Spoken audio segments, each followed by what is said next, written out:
HiTV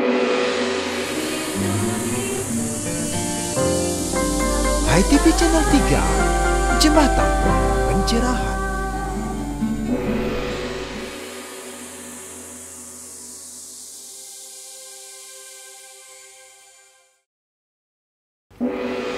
Pemirsa dimanapun Anda membuka gawai, kita jumpa kembali dalam TOS tayangan on the spot HiTV Channel 3, Jembatan Pencerahan. Beberapa menit kemudian, ruang dan waktu Anda akan kami warnai dengan breaking point HiTV Channel 3. Selamat menyaksikan. Ngopi, ngobrol inspiratif, mengajak Anda melihat peristiwa dari perspektif berbeda, berbagai tokoh inspiratif. Karena secangkir ngopi, menikmati solusi, bukan sekadar narasi.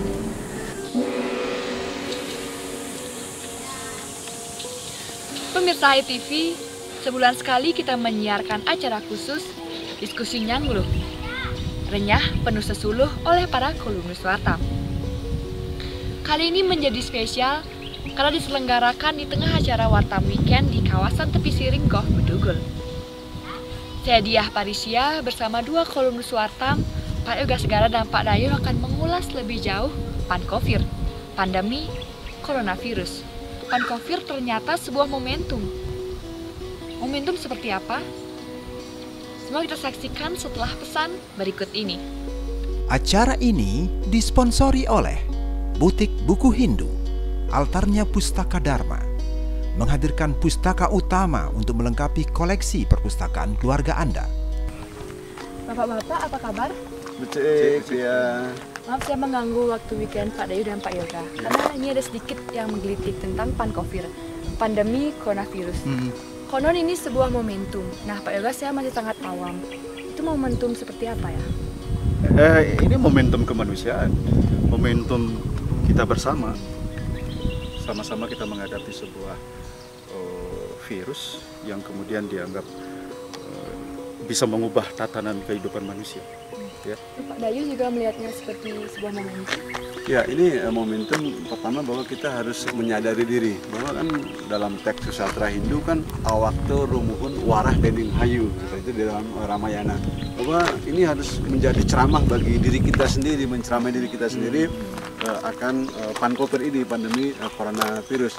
Untuk itulah manusia secara teologis, secara akar ketuhanan memang harus menyadarkan diri tentang kebesaran kemahakuasaan Tuhan itu sendiri. Hadir dalam bentuk virus tentu akan melahirkan tatanan-tatanan baru, baik dalam ajaran agama Hindu kita mengenal tri kerangka dasar agama Hindu, Tripitama, 3 pilar agama Hindu, tatua, susila, dan upacara. Dan ini akan melahirkan tatanan baru. Itu. Mungkin Pak Yoga ada hal lain mungkin bisa secara antropologi bagaimana pandangannya terkait dengan momentum ini?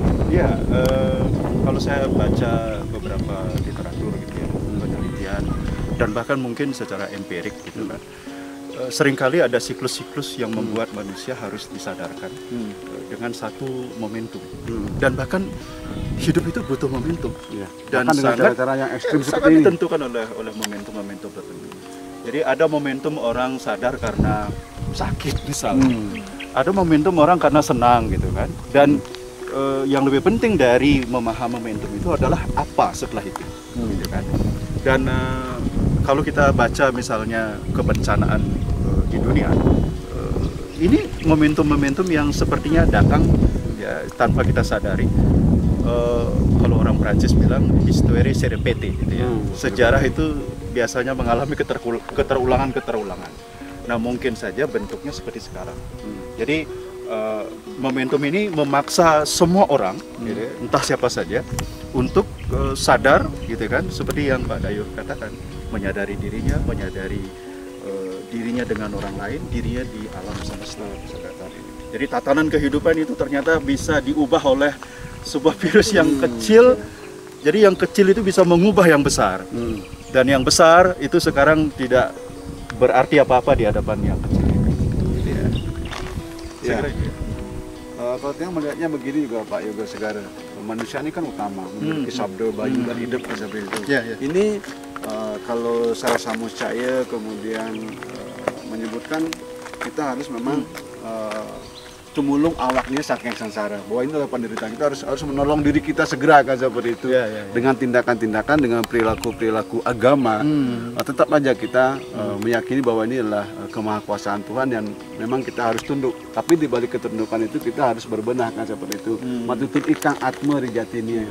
Seperti itu kita harus sadar bahwa akan jati diri kita, akan jati diri kita. Oleh karena itu tiada lain memang jalan-jalan agama seperti catur marga, jenana, kemudian karma, bakti itu tetap kita jalankan.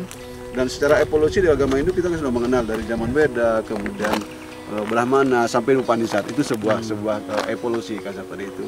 Ini evolusi yang harus kita bisa menyadarkan diri kita untuk kembali menjadi manusia yang sejati. Menarik ya, kata kunci evolusi di dalam antropologi juga dikenalkan. Ada yang disebut dengan evolusi kebudayaan, gitu kan. Dan manusia atau peradaban kita di dunia akan mencatat momentum pada tahun 2020 ini sebagai sebuah sejarah besar, di mana manusia dipaksa untuk bisa bertahan, gitu kan. Nah, di dalam teori antropologi itu ada yang disebut dengan adaptasi.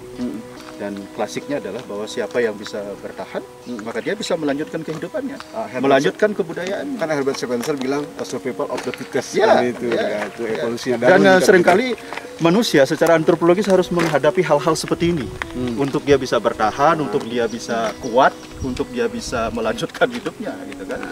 Dan di dalam banyak penelitian-penelitian antropologi di masa lalu, bagaimana sebuah komunitas atau penduduk di suatu tempat itu diserang oleh hama, dan dia akan bisa menghasilkan mekanisme baru untuk mencegah misalnya penyakit dan sebagainya seperti itu. Nah, mekanisme sosial, mekanisme budaya itu selalu akan muncul ketika manusia akan menghadapi momentum-momentum seperti ini. Saya kira itu ya, dia menarik sekali diskusi kita hari ini ya. Terima kasih Pak Yoga dan Pak Dayo. Pemirsa, demikian tadi diskusi Nyangluh, renyah, penuh sesuluh bersama saya Diah Parisia, Pak Dayo, dan Pak Yoga Segara. Semoga menginspirasi untuk kita bersama. Salam damai, Channel 3. Merdeka!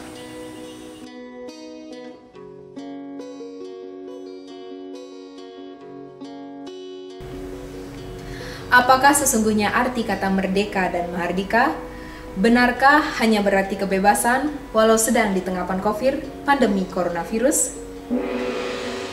Merdeka, bebas menentukan nasib sendiri. Merdeka adalah bebas. Mahardika artinya bebas jasmani dan rohani. Merdeka yang merdeka adalah kebebasan, akan menentukan pilihan, berteman dengan teknologi, berkawan dengan ilmu pengetahuan, dan bersahabat dengan Hindu Dharma untuk berdiri di atas kaki sendiri menjadi pribadi yang mandiri. Merdeka adalah kebebasan tanpa belenggu. Manusia yang merdeka adalah manusia yang adaptif, kreatif, dan kompetitif. Menurut saya, merdeka itu adalah independen, liberté. Bagi saya, merdeka artinya bersatunya kata dan perbuatan dalam menentukan pikiran, perkataan, dan perbuatan sendiri. Memang banyak arti kemerdekaan, tapi sedikit makna kata merdeka. Bagi saya, merdeka adalah ruang yang bebas untuk mengisi dan menjadikan diri agar tetap dekat kepada pemilik kebebasan itu sendiri, Yang Widi.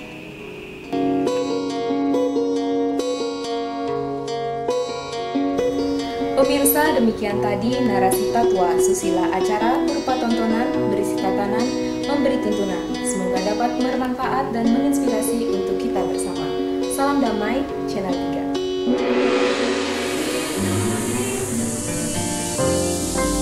HiTV Channel 3, Jembatan Pencerahan.